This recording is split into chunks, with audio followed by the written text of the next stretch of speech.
Now, this is the very first case that I got involved with, and it was an accident. This is a gentleman that in 1983 came to our emergency room at Dallas-Fort Worth Hospital. He was a city official.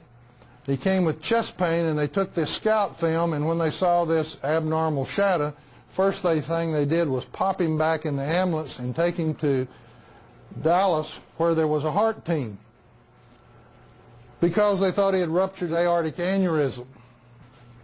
I'm sure most people are not used to looking at x-rays, but particularly revealing is the lateral, that in front of where the heart is right here, it is all whitish.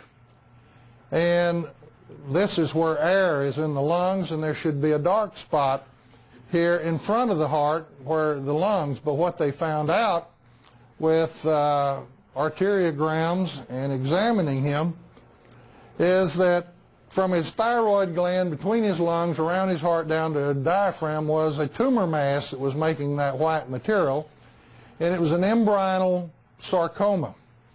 These slits under the microscope, a piece of that tumor, are types of structures that you see in the early stages of the development of a human embryo.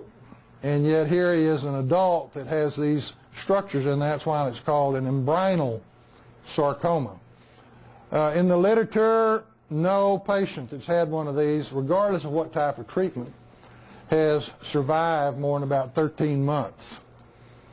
Here, a year later, the x-ray of his lungs, if you'll notice where all that tumor was, now you have air in his lungs.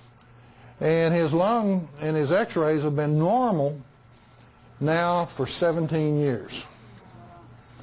The story behind the story on this is that back in 1981, about 3 years before he had the chest pain, Grand Prairie there between Dallas and Fort Worth was a small community, and as typical in small communities, you have network marketing called gossip.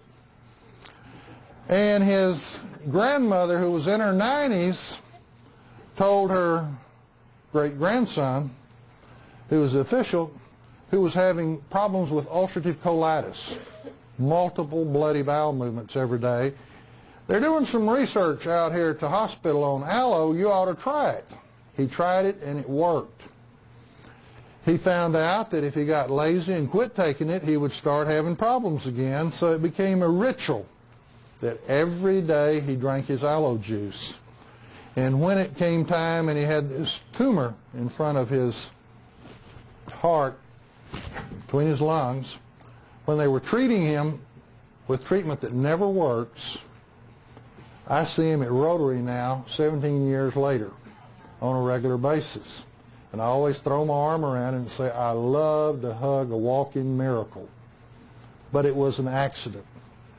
I didn't even know this happened until 5 years after he had normal picture here, and I was asked at our Rotary Club to give a presentation on our aloe research out at the hospital, and after it was over, he came up and says, Dr. Reg, I think you might be interested in my case.